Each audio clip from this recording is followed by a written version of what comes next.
Go ahead and get started. Thank you for joining us here for the midweek service. I want to get on. We are not live on Facebook. Here. Yeah, we are. I want to get on here and so I can see your comments.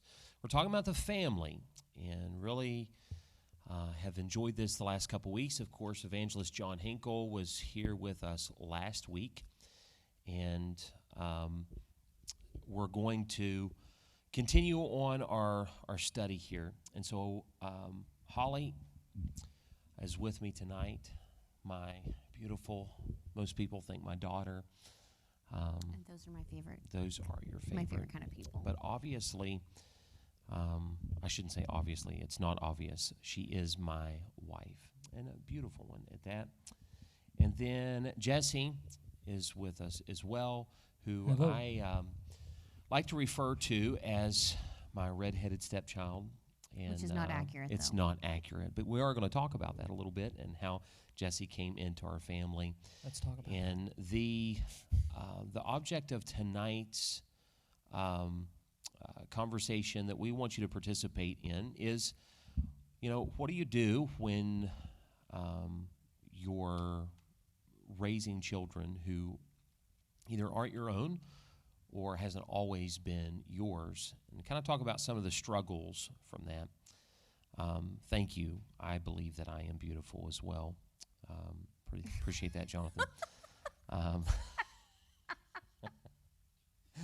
So the last couple of weeks we've talked about family devos, and I wanted to mention a couple things. Sis, thanks for watching. And I see Tandra on here, and Grandma, thanks for watching. Tara, and all you guys. But family devotions, we mentioned a couple last week, and I wanted to follow up on that. Holly and I was just talking about some of our most successful attempts at family devotions. When I say attempts, our family devotions have been inconsistent for the last 17 years. And I don't say that with pride. I just say that with honesty. It's always been a little bit of a struggle for us to have that continual time. If you remember, little Dan last week said something to the effect of it was the four to six times a week that his family would sit down together and they would have family devotions together. And that's something that we have consistently struggled with. And it's that burden is really not on Holly. It's more on me. I've not been the one to gather the family and do that. And so that's been difficult. But in saying that, though, I know, was it last week or the week before last when you talked about Deuteronomy, talking with your children, you're walking by the way and you're standing, or when you're sitting, that is something that we've been consistent about. And Jesse could chime in, Jeffrey could chime in, anyone who's been at our house could chime in, even if you're not living there. Not every conversation is a teaching conversation, but most conversations are going to have a biblical foundation, no matter what it's about. We could be doing math homework, and you can tie in the Bible in different places. So we might not have instances where we're sitting down on the couch and looking like the Leave It to Beavers. That might not be what it looks like. However, we do have many conversations. Everyone 30 and under is going, What's Leave It to Leave It to Beaver? Beaver? Anyway. I know what Leave It to Beaver is. Yeah. But we have many conversations that would have a Bible foundation, teaching times.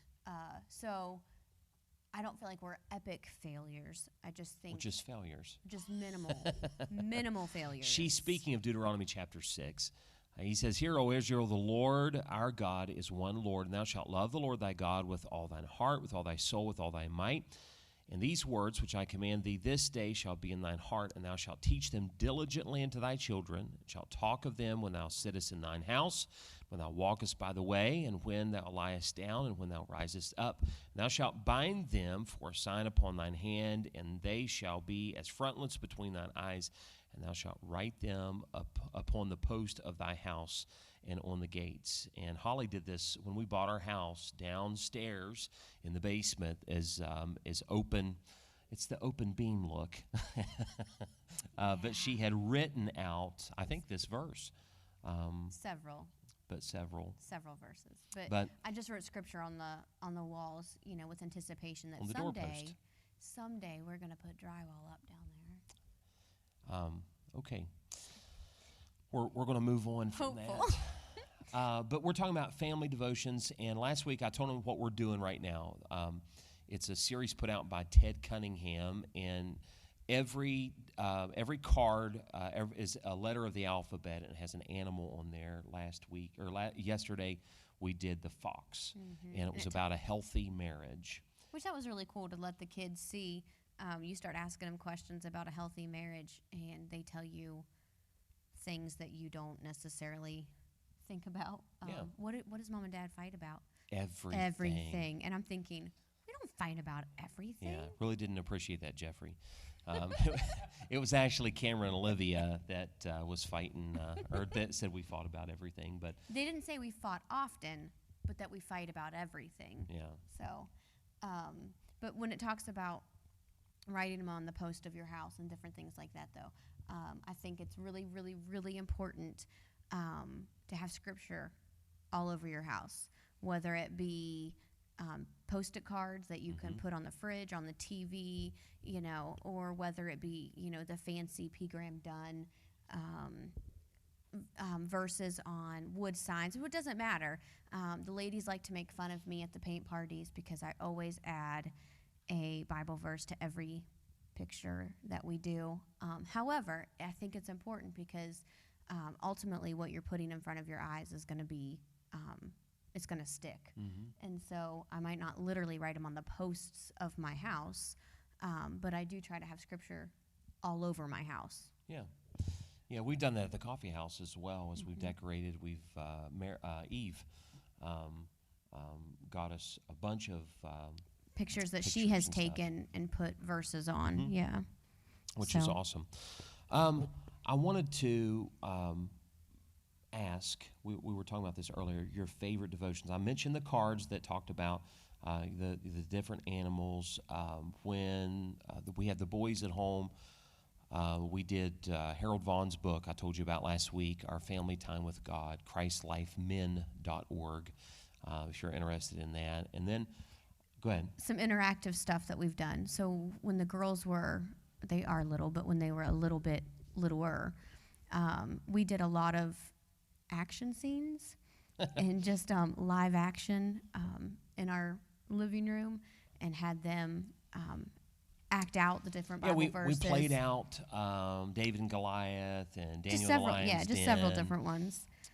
And then when Jeffrey was a little bit younger, it's really hard, and I wish I would have thought to have done this even when Jesse and Cole were still in our home, but it is something that I've implemented in our Tuesday night kids class, and that is letting the boys especially take initiative into the teaching and the training, because we like to look at the children as the next church, but really they are this church.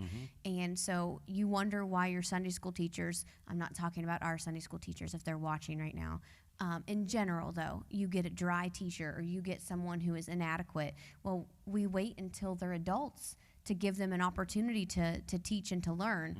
And so something that we have allowed Jeffrey to do on several different occasions and that we've started doing, implementing in our Tuesday night kids class, and I'll let the kids pick their own topic. They can come up with their own coloring sheet. They can, and they have, it usually only takes about 5 minutes, but still, they have the opportunity to teach the class, and the class may not remember much of it, but I guarantee you that child will.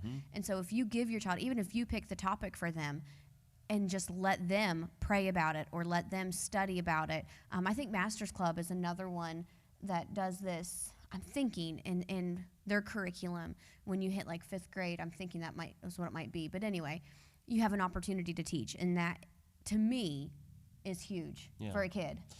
Well, it gives them a sense of responsibility. And really, in junior church, we're about ready to implement that with some of the middle of the road teens to come and help. And so we're excited about that. I miss church. I miss church. You guys so much. And I'm I can't. Be so glad when this virus is all over. Yes. I know. Me too. Me too. Was there anything else? You mentioned the Christmas one. Remember that? We went through, sometimes it's really easier for parents to have something and to know there's a beginning and an end. So when you have a book and it's a 30-day book, you know my goal from start to finish.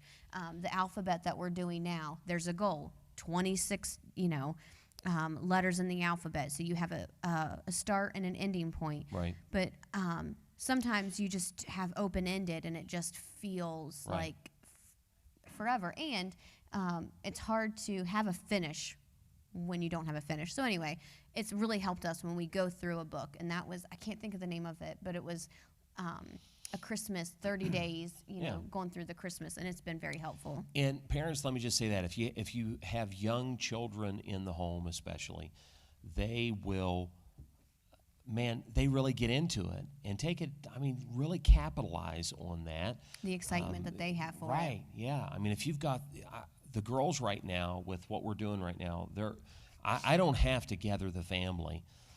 They're coming to me and they're bringing me the cards every day. And we missed a day a few days ago, and they brought in the cards, and we had to do two to make it up. We did one in the morning and one in the evening. So well, and I had actually went to bed early Sunday night, and when I woke up Monday morning, the first thing that the girls wanted to tell me was that I missed devotions and what it was all about. So they were very excited. yeah, what was it about? I forget now. I'm just joking. The eagle. All right. So listen, I want to read you a passage here, and then we'll get into tonight's unfolding of what we'd like to discuss.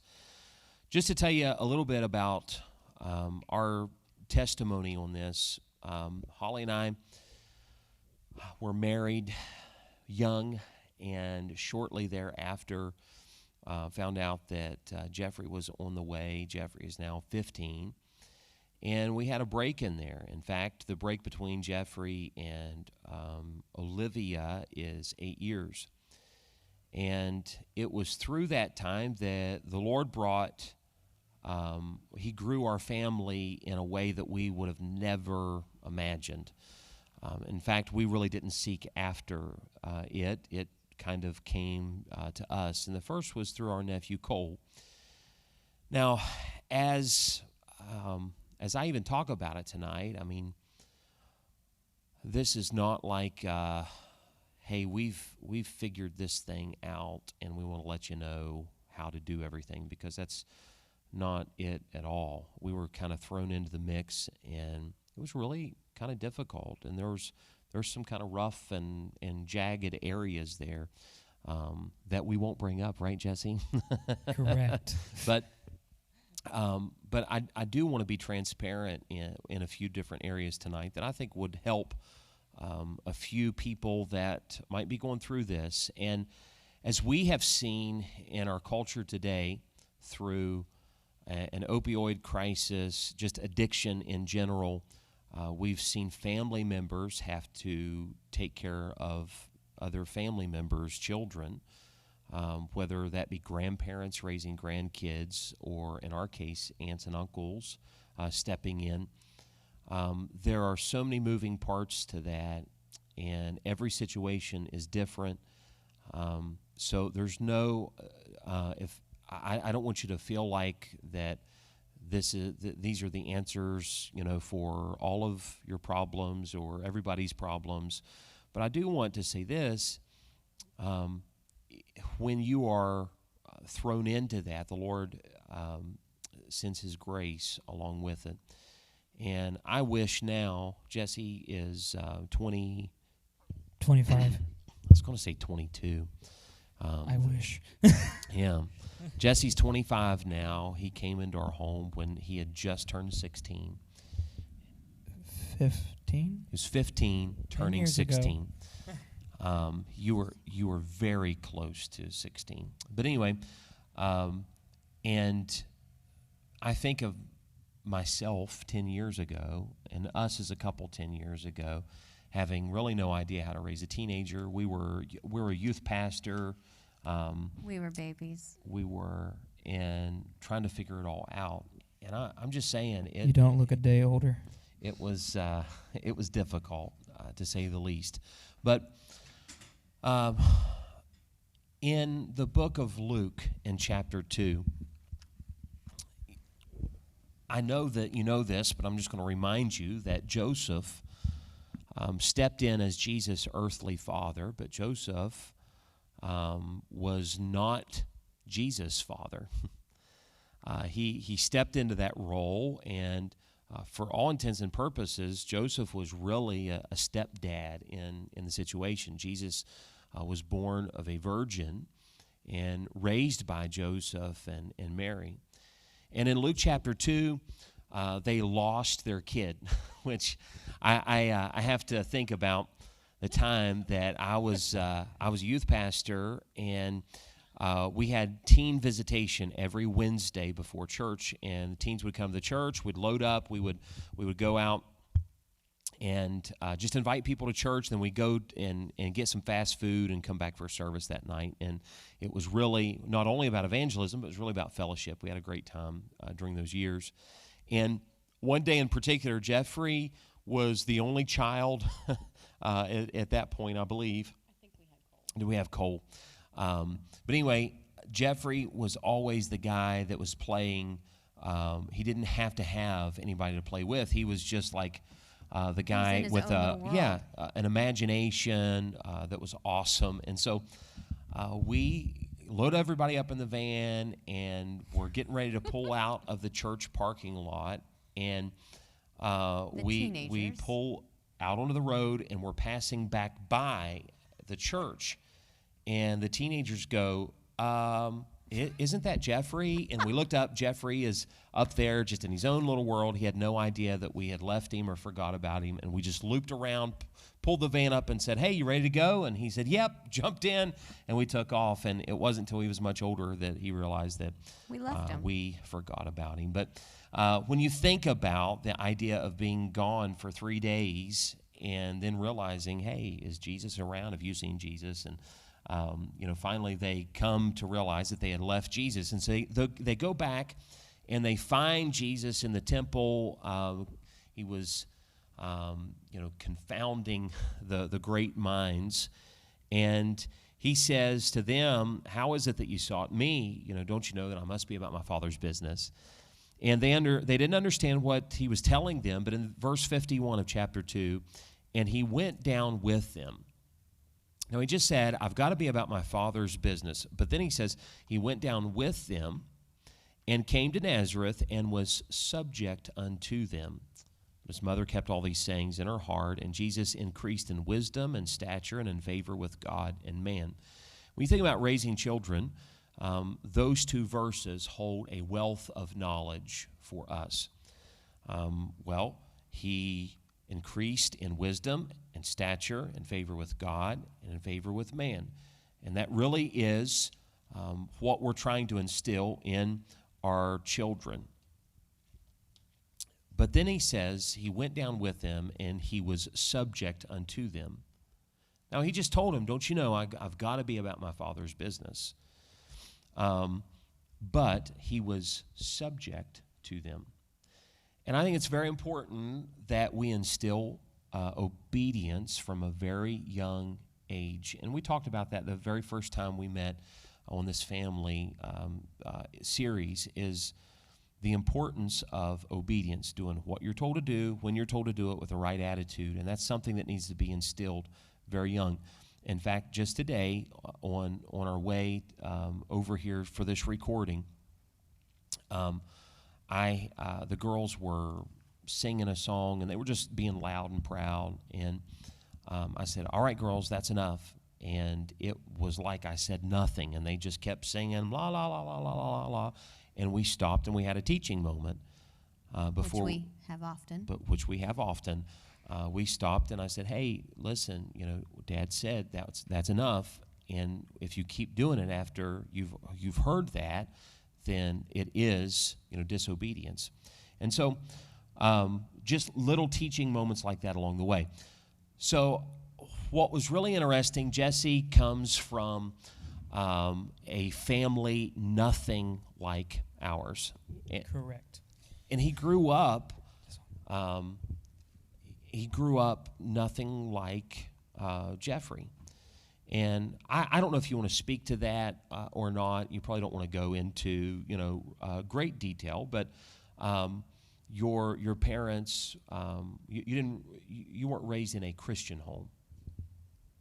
That is an understatement. Yeah. Of the century. Okay. Well, Can I say something go about ahead. Jesse?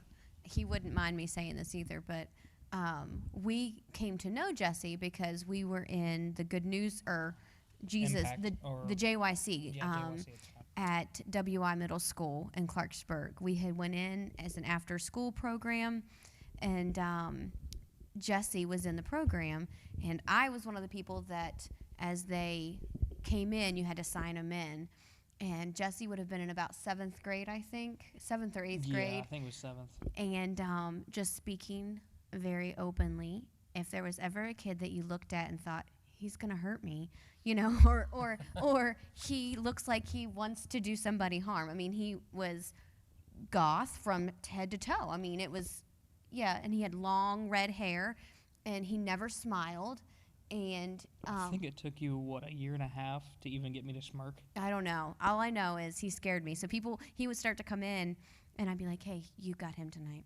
You can check him in. It really was. It was, he just was genuinely unhappy.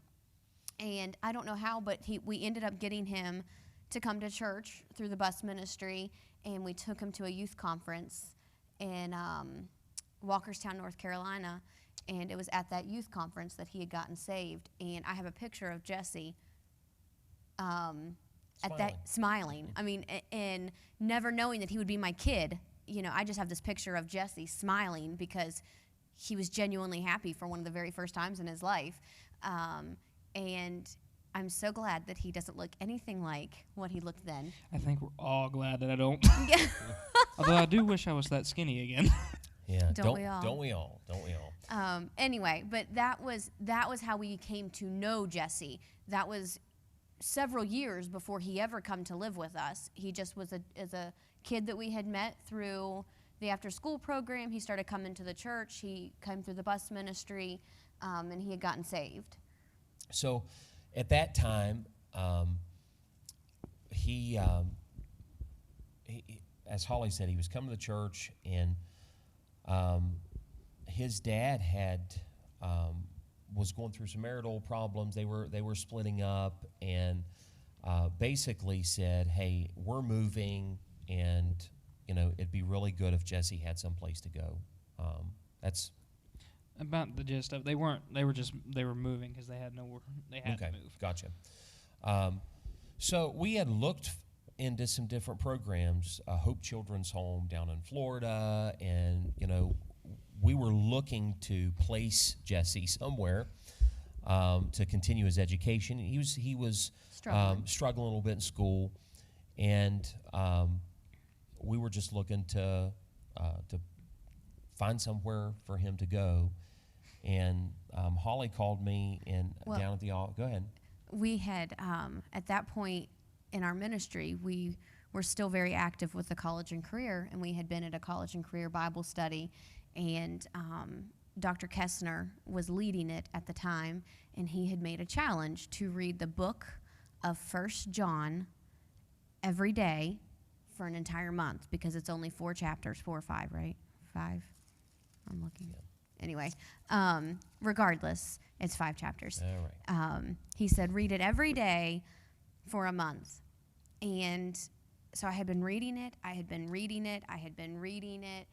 and that morning when I got up to read it, I had come across in my reading 1 John chapter 3 and verse 17 and 18. It says, "But whoso hath this world's good, and seeth his brother have need, and shutteth up his bowels of compassion from him, how dwelleth the love of God in him? My little children, let us not love in word, neither in tongue, but in deed and in truth." And it about went through me that if I know someone that has a need, and I can meet that need, and I withhold or I shut that up, how can I say that the love of God dwells in me? And so I had called Dan. He was already at work that morning. And I called him and I said, I think the Lord wants us to take Jesse in. Yeah. Go ahead. That's. Well, I wasn't on the same page. Not in the beginning, anyway. Still have doubts. No. Well, thanks.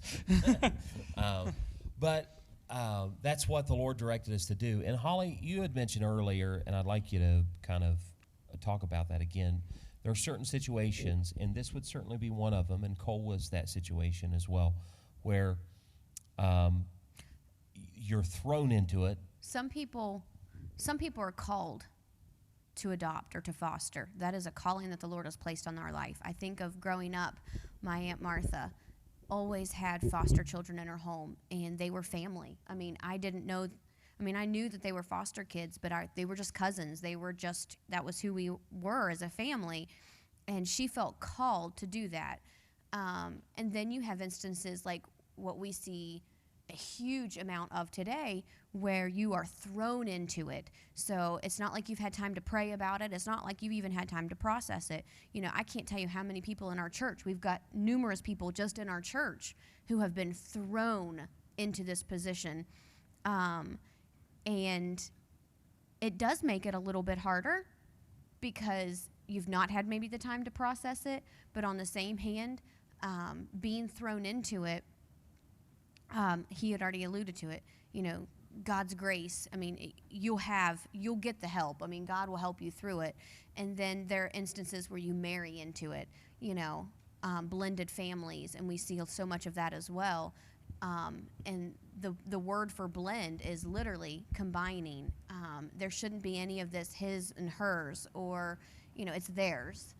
And that's so important in that instance. Yeah, and I want to address all three of those situations. In one sense, you talked about your Aunt Martha. We see people who are, like you said, called, and God has certainly allowed them just the grace and the desire to bring children in. We've talked about that in the future. If the Lord would give us opportunity, that we would, absolutely. However, that wasn't our situation with Cole or with Jesse. We had prayed for more children. The Lord saw fit to wait on that, but I think it was because of Cole and Jesse that he waited on that. And it seemed like as they grew older and our family, was a little bit more established, then the Lord brought Olivia and brought Cameron. And it was really cool at that point because all the boys got to experience that. I mean, the girls were really what brought our family unit together. But I wanted to address something that we really struggled with. And it is natural. It's just so natural. It's a God-given instinct for a child to have a desire to be with their mom and dad. I mean, it really is just something that God has established. I don't know if you can hear this in the background or not, but it's hailing here at the church right now. Extremely hard, and it's a little distracting. It's pounding down pretty good. I don't know if it is where you are or not, but anyway. One thing that I personally struggled with in Cole's situation and in Jesse's situation, they had their mom and dad, and they were still, at least to a certain extent, active. And in Cole's situation, he would go and spend time with his mom, come back with us. It felt very much like we were in a split home situation and sharing, there for a while anyway.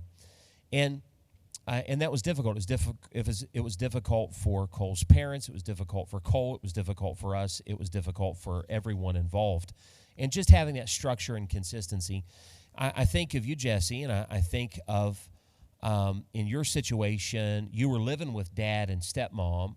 Mom was in the picture as well. And go ahead.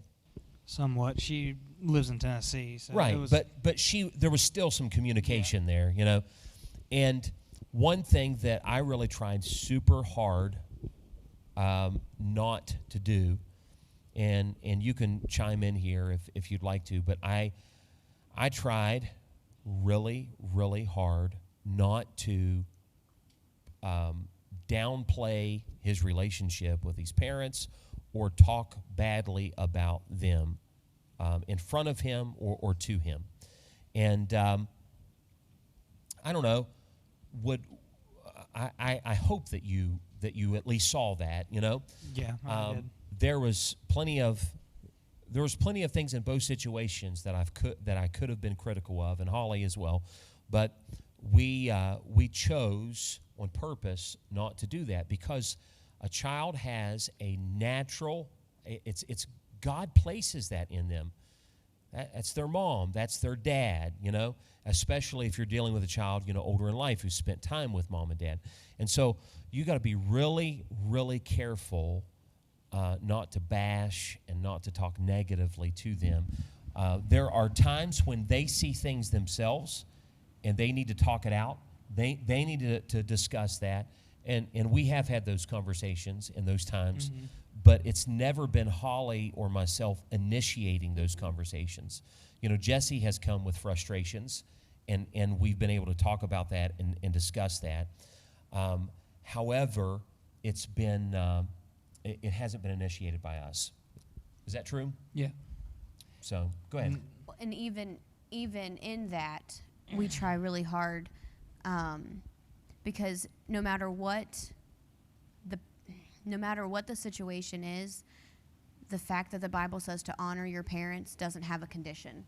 And so it's okay to talk out your frustrations, but there comes a point where you even have to put a cap on that and say, I forgive, I forget, and I move past. That doesn't mean you put yourself back in those same situations to be hurt repetitively. Right. But the fact of people bashing should never be okay, because that's not honoring, no matter the situation. Yeah. It's okay to talk about it and get it out, but then you usually have to, right then and there, start doing the forgiving, and you move on. Yeah. Go ahead. In my my personal take on what I look at them as lessons to be learned from. Mm-hmm. And sorry,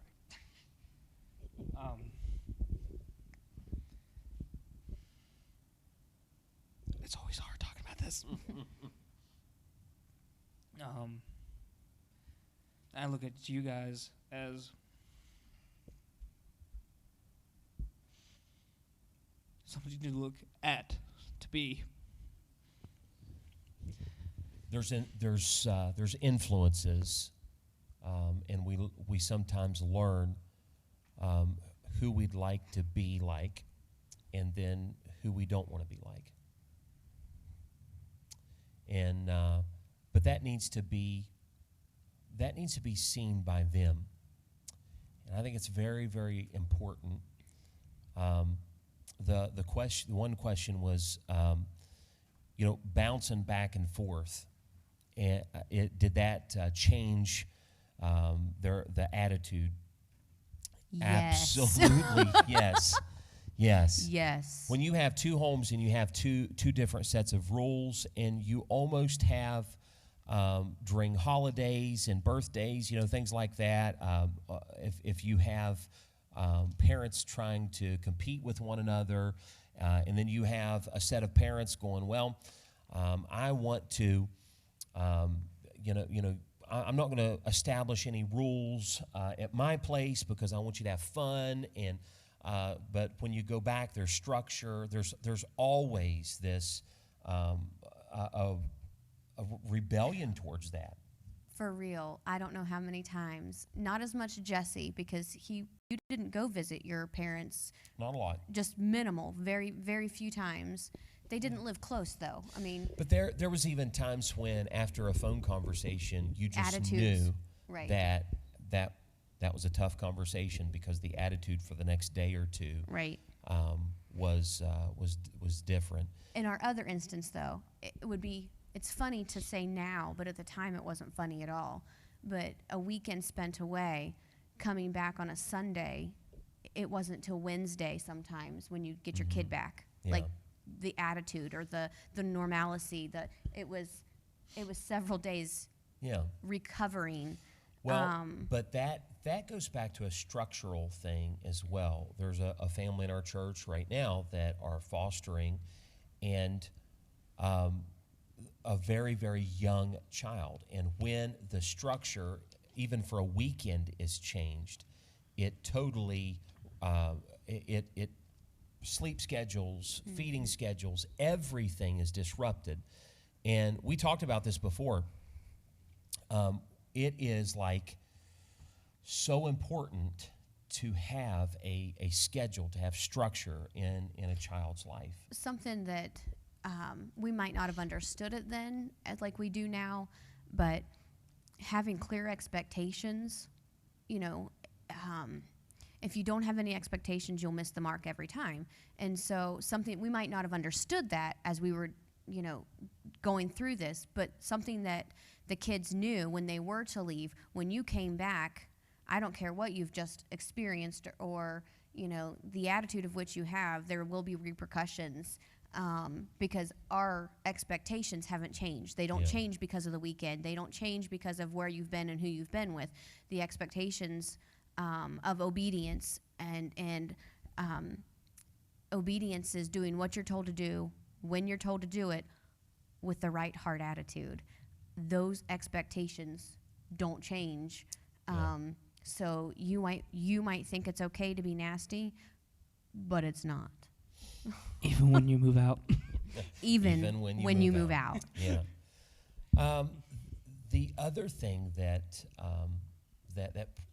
needs to be mentioned is almost all the time in a blended home, or whether you're fostering or whether you just have someone entering into the home down the line. In our case, Jeffrey was the youngest of the brothers, but we had him since birth. And when Jesse moved in, I don't know if you remember this or not, but I told him, I said, I've got a few short years with you. I don't have 18 years to make you into a man. I've got a few short years. And so it's double down boot camp type. And it was. And it was. And you know what? It was hard. Yes, it was. It was hard for me. For Jeffrey, you bring that baby home from the hospital, and there's just this automatic, natural love and affection. And then you have this 15-year-old that hasn't had much of that at all. And so having that expectation and not really even knowing how to fulfill it was very difficult, very difficult at times. And so I think that was a huge thing for us and a huge hurdle for us. Mm-hmm. Another thing that I wanted to mention, and we talked about the homes of switching back and forth and that inconsistency and everything like that. But what I was getting at is the difference that potentially we can make between our children and their children. Right. So whether that's a blended family situation or, sometimes you're treading on thin ice when, you're not the mom and the mom is still very active in the picture. That relationship, and so you naturally want to bond with your children. And by the way, there's a danger with extended family in this area as well. And so let me tell you, if you are, if you're a grandparent or an aunt or an uncle, and this, you may have not asked for this, this situation, you may have not been like, well, I'm not going to participate in this. Well, you don't have a choice but to participate in this. Well, if you want to be part of If you want to be part of your family's family, then you have to participate. Right. Does that make sense? It does. But you cannot, you can't make a difference in the children. I don't care if it's just fostering for a short period of time, or if it's a blended family situation, or in our case, we took Jesse to raise, and you know what? I'm broke, but if there's anything, he'll get part of what I have when I'm gone out of here. So I'm just saying I'm broke. Just want to put that out there first. You're probably not going to get much. I'll take the ghost wagon. Right. But the reality is this: it was hard in the beginning, even for Jesse to say, "Dad." It was. Well, it really didn't happen right away. Matter of fact, you had went and spent the summer with a parent, not us. And when you came home, it was a hard situation. We had advised him not to go, and he went anyway. I really wish I would have listened. Yeah, but he was 18. I mean, we couldn't keep him restricted forever. But anyway, he had called in the middle of the night or evening or whatever, and he said, "I just want to come home." And Dan and Jeffrey got in the car and drove all night long and went and got him. And it was really that moment when he came back home to us after 2 months of being away. He came home and said, "Mom and Dad." And we never really talked about it. It just happened. But it took, I think, a realization maybe of there's more to just birthing children to being a parent. Sure. In Cole's situation, we're still, Aunt Hollie and Uncle Dan. Right. And that's perfectly fine as well. But the point is, there's these hurdles there, and you got to take them one at a time. And, I've lost my temper more times than I care to admit. I've handled things wrong more times than I care to admit. I've certainly wish that I could have some of those days back and have a redo. But one of the greatest things, and we talked about structure and everything like that, and that retraining period, from times away to times coming home. But one of the greatest things is developing a genuine love for those children. Well, and it makes me think, Jesus, when he was, he said, "Suffer the little children not to come into me." And we use the terminology, just a cup of cold water in Jesus' name, but he's really talking to the kids there. He had such a soft spot in his heart for the children, and we're supposed to love like he loves. And so for us to turn a blind eye to the need, whether it be the foster system or whether it be just a child that that is out there struggling and needs help. And it doesn't even have to be someone coming in and living in your home. Sometimes it's just mentoring and loving on. You look at Paul and Timothy in the New Testament. There's just so many examples. But to love them like Jesus loved them, and that goes back to, the blended home. None of this his and hers or it's ours.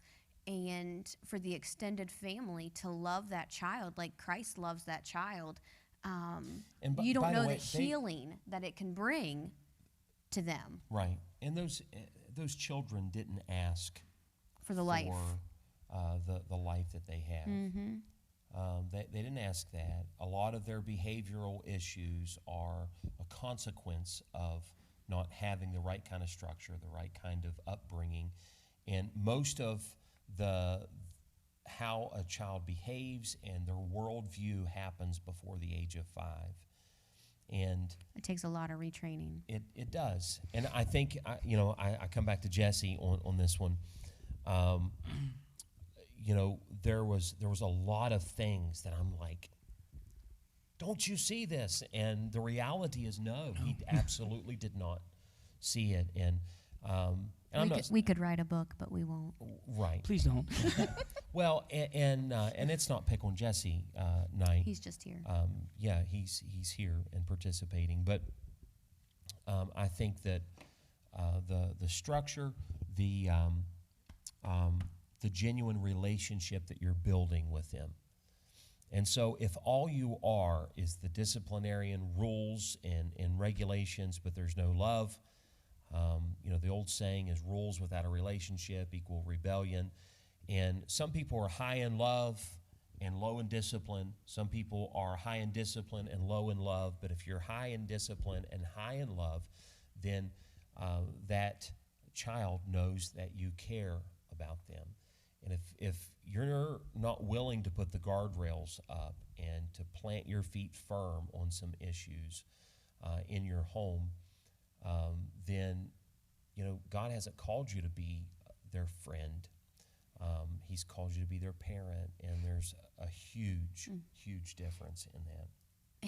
And you just said it. He's not called you to be their friend, but their parent. But on the flip side, the high in discipline, fathers, provoke not your children to wrath or to anger. And so often when you have the high in discipline, the kids never see the love aspect. So I have a good provider. Well, that's great. You've taught your child maybe a work ethic, but if they don't have someone to invest that work ethic in, it's just a vicious cycle I'm trying to think of the right word. Popsicle. That wasn't Nope. it. That wasn't Popsicle wasn't it. Anyway. Unending disappointment.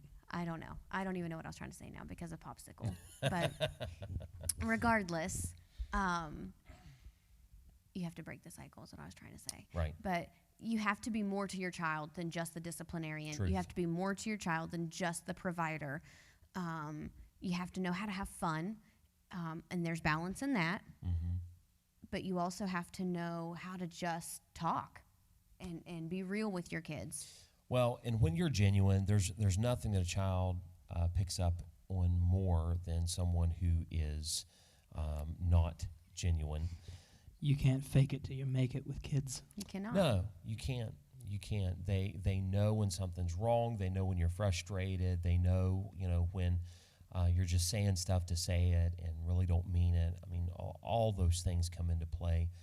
And I think about our relationship with Christ in 1 John 4, I believe. Yes. We love him because he first loved us. And one of my prayers is, God, help me to love you more. And the way we love him more is when we experience his love.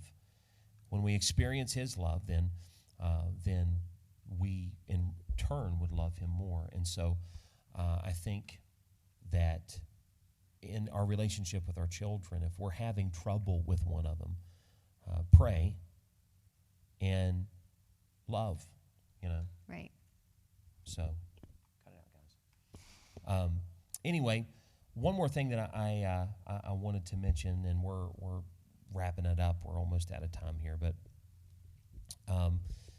obviously, if you guys have anything to add, then. Well, I love what they said here. It says, talking about bouncing back and forth from parents can happen in an unbroken home too. It makes it hard on the children. So important to not expose the children to that type of behavior. And this is where parents allow the kids to play each other.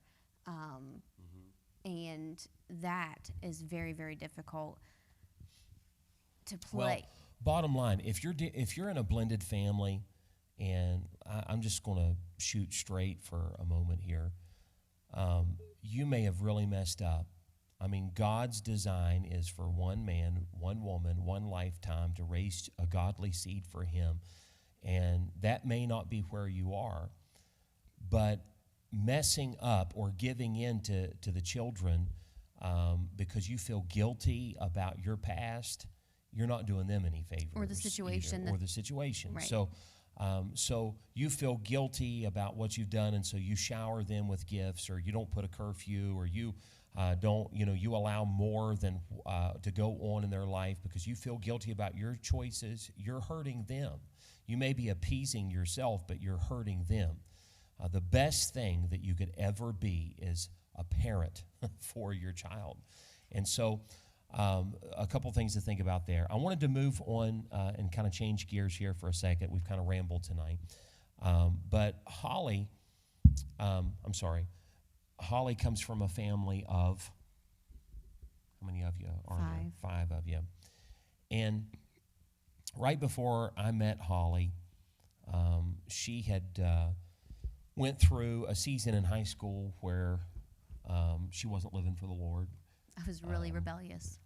And she went to a youth conference. We talked about, Jesse going to youth conference and God working in his life. It was several years before that Hollie went to that same youth conference. A guy by the name of Kenny Baldwin was preaching, and he's our age. And God used him. And it was a wake-up call for me that someone my age would actually want to be doing something for the Lord. What am I doing? Yeah. And the Lord used that in my life. So he used that, and Brother John Bishop was preaching. And so Hollie comes back and made some radical changes in her life. Had to be done. In between her junior and senior year. So after that, I believe that the Lord used that in your dad's life as well. The Lord was doing some stuff in my dad's heart the same time he was doing stuff in my heart. And so it really just worked out that we made family changes, and it wasn't enforced radical changes. It was willing radical changes because the Lord was doing something in both of our lives at the same time. Right. So, but poor Hope. So through that, your dad at one time, and I think he would share this as well, at one time would leave the spiritual side of raising the children to mom. You're going to be in church, and he's going to make sure of that, but not necessarily living out exactly. He didn't often come with us to church at that time. Right. So when this radical change happened, now he has 2 teenagers at home and 3 adult children. Hope thought she was a teenager. Okay. Anyway. Sorry. You're making me lose my train of thought here. You need to quit. And Hope getting picked on. So I wanted to speak to this because I've seen this a lot. I've seen parents who later in life, once their children are in that teenage stage, and they have a reality check and say, you know what, I need to make some things right in my home. I need to make some things right with the Lord. And they try to radically change, only to see it, in some instances, blow up in their face when they try to lay down the law with their teenagers. When there has been no law before. When there has been, not that there's not been any law, but there's definitely been a different pace in spiritual matters. And so, what happened in your home that you had, I guess, a heart for that change as well, and that made a big difference? I would say for a parent who maybe hasn't put the Lord first, even in their personal life, but doesn't mean they're a bad parent or they didn't parent good in other areas of life. Just spiritual things weren't the priority in the home. I would say to that parent, number one, you have to think of your heart, where you might have been only 6 months before that. Were you lukewarm? Were you cold? Because those are the same things that your child is in this moment. And so you might have made a radical change, but that doesn't mean that your child has made a radical change. Whether it be 5 years old or 15 years old, they have to almost catch up to where the parent is. And this is where nurturing the relationship, the spiritual side of it, something that my mom did for me. I look back now and I greatly appreciate it because these weren't things that were something that she was living by, but she was encouraging me because I felt like I needed to live by that. And from dress standards, going from 0 dress standards to extremely high dress standards to confusion in between, and her saying, well, you do what God has led you to do. You do what God wants you to do. You follow the leading of the Spirit. And we would even differ on those exact same things, but she was nurturing my personal relationship with the Lord as she herself was nurturing her own. And that goes from the TV shows that we watched to the music that we listened to, all of those things. I will say this, anything that was bad was cut out, period. But anything that would have been in that gray area, there was grace. And I'm glad there was grace, because had there not been, I think sometimes when we tell someone to stop, our flesh, our human nature wants to do exactly what you've just told me not to do. And I would encourage parents in this fashion: don't give your kids rules, give them Bible. So it's one thing to have an opinion and to say, this is why I'm doing what I'm doing. But for you, I'm encouraging you because the Bible tells me to set no wicked thing before mine eyes. So I can tell you right now, the TV show you're watching, that's wicked. You need to turn it off. That's not an opinion. That's Bible. From the language that we use to the places that we go, all of those things. Anytime there's scripture to back up your parenting, use the scripture to back up your parenting. Because if we believe the Bible to be true, our child is not rebelling against us. They're rebelling against the Lord.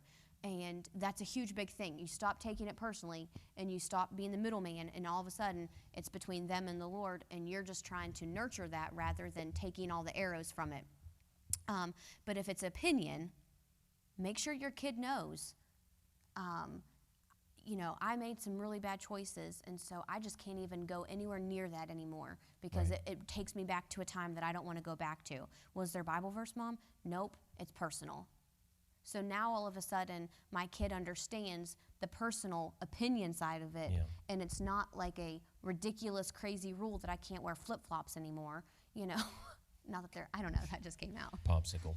Waffles. One thing that we talked about last week, and I think it really applies here, is we talked about when a child is younger, and you see this all through the book of Proverbs. My son, give me your heart. You're trying to gain the heart of your child, and you gain that really through control. Every aspect of a young child's life is controlled, from when they get up in the morning to when they go to sleep at night. You're going to structure what they eat. You're going to structure everything in their life. But something happens. There's a transition there, and it's all stems from, my son, give me your heart. Mm. And what happens, that transition that takes place, goes from control to influence. So even at 15, when Jesse came to live with us, we controlled every aspect of his life. We stripped him from Facebook. We stripped him his video games. We stripped every outside influence, because at that time it was very important to have his heart. Everything was filtered through us. Everything was filtered through us, and over time, that started to transition. A long time. And now, the relationship that I have with Jesse now is not about control. For instance, he works, he gets paid, he does what he wants with his own money. He lives on his own. He's in control over his everything in his life. But I do hold influence. And so there are many bigger decisions in life that he's still coming to me and saying, hey, what do you think about this? Or what do you think I should do about that? Or can you help me, navigate through this? And so we have switched from control to influence. And when you as a parent have gone through, much of your life, and you've made this big change, right? So now, you're laying down the law. You're trying to treat a teenager like a 5-year-old. You're trying to to treat your 16-year-old like your 6-year-old, and you're going to bring down the hammer. As Hollie said, if it's bad, then and it's a black and white issue, then it has to go out. Mm-hmm. However, you have to switch from that control to influence, or the heart is gone, and you'll get just pure rebellion. Did you have something? Yeah. Going back to when I first moved in, there was some things that, looking back, I hated at the time, like doing the definition thing all the time, learning what learning what biblical stuff was. Yeah. But looking back, that's probably my favorite thing that happened, because taking the Facebook away cut me off from the cesspool, because that's what that is. Which, even now, I'm hardly on there unless I'm looking at something from like you guys or Right. and Unless you're watching, the Tuesday evening service. yeah. Yeah. Tuesday and Sundays. Yeah. At 11 and 7. Yeah. But popsicle.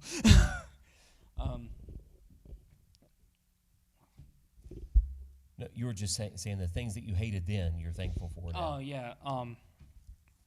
Like, I still remember the first biblical definition you made me learn was about wisdom, Mm-hmm. the right use of knowledge. Mm-hmm. Yeah.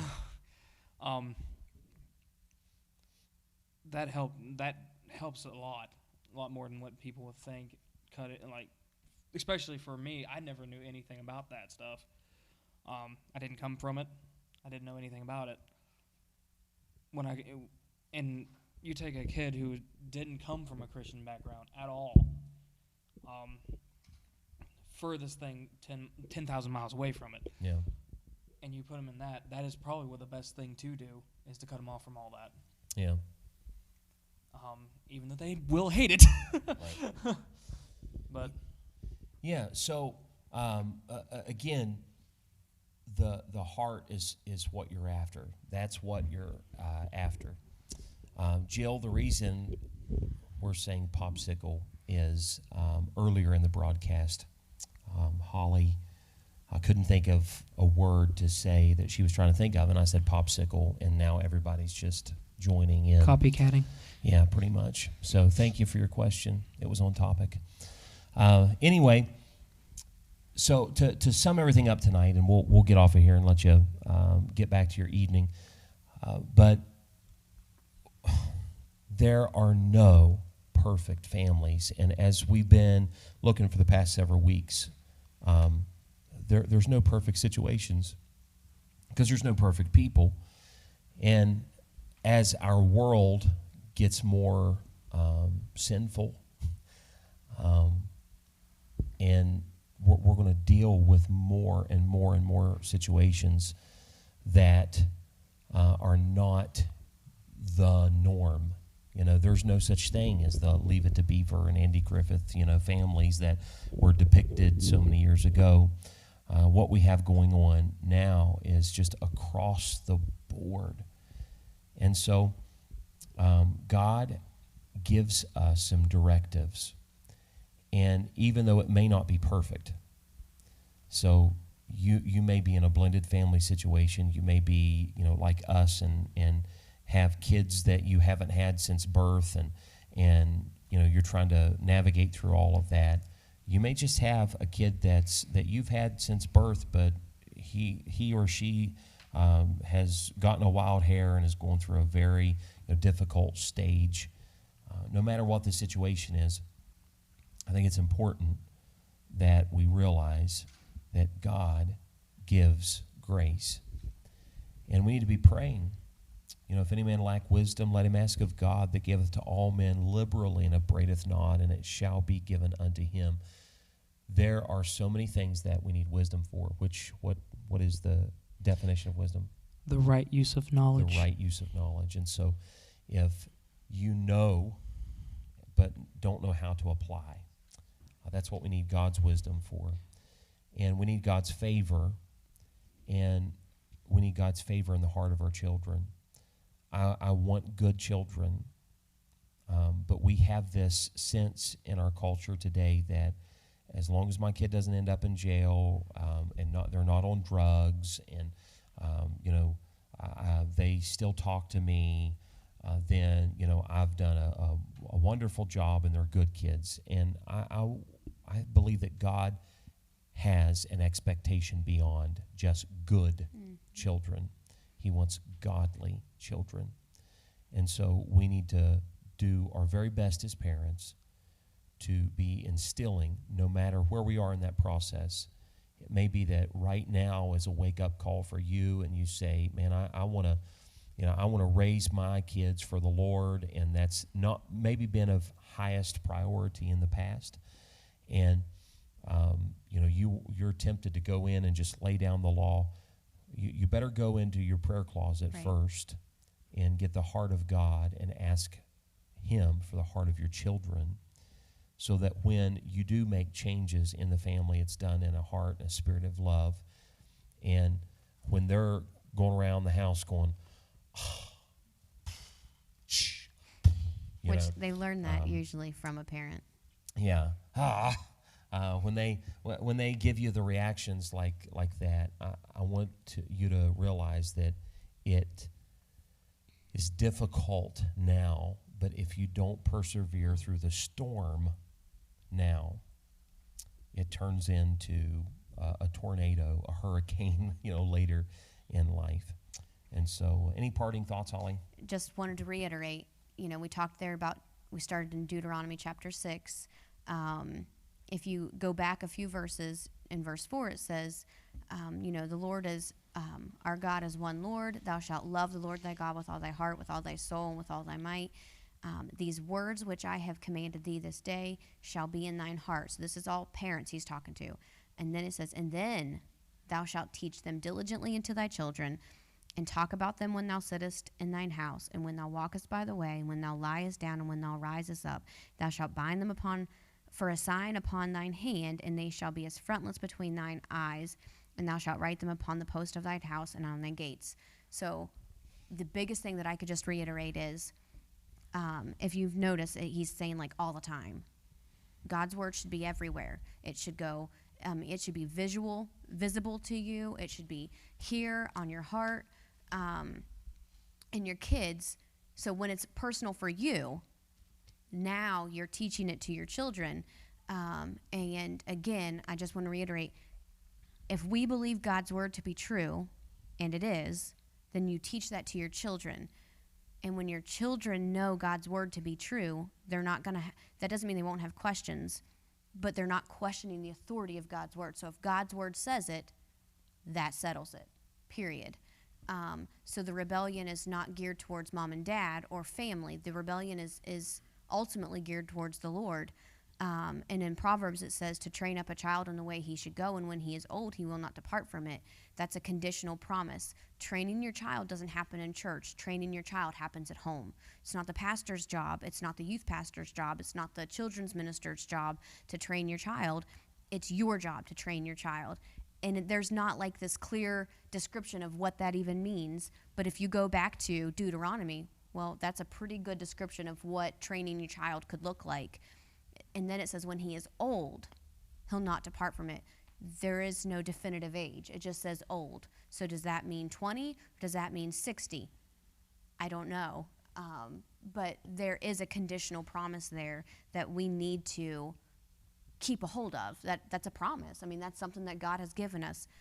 But remember the condition and make sure you're doing your part and you're not pushing it off on somebody else. That's how I want to end it. Yeah. Jesse, you got anything to add? Yeah. Sorry, had a frog in my throat. The another thing, just people that a lesson that I learned from you. I do not remember the reference. Maybe you or Mom can help me with the reference. Just thinking back on my past, you guys helped me learn just because they may have this can go for anyone who may have had a similar situation or is going through it, because just because they meant it for evil doesn't God can use it for good. Or when I was in college, that's the only thing I missed from college is helping kids that went through the similar things. I got to reach out to so many children because of what I had to go through. So yes, it may suck right now if you're going through it. But just think, you could reach so many people that you would not be able to otherwise. They wouldn't open their door to you. Yep, those are good thoughts, and I appreciate it very much. Thanks for all the comments.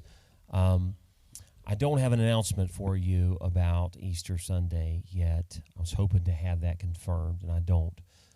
We've got some things in mind, and we should be able to make that announcement if in the next 24 to 36 hours. We'll finalize Roughly. that. I wanted to be able to tell you something definitive tonight, but I just wasn't able to. And so we'll make that announcement on all of our social media, on our website, and probably be calling some folks about it as well. So take care. If you have anything that you'd like prayer for, then contact us through Facebook Messenger or on our website. Give us a call at the church office, and we'll do anything we can to help you through all of this. And so we certainly do miss being able to get together, but I have really enjoyed just the interaction with our church family, through all of this as well. And so we love you and can't wait to meet together again. And if there's anything that our church and staff can do for you through this time, we are praying for you, and just praying for the current situation. So we look forward to getting back together soon. All right?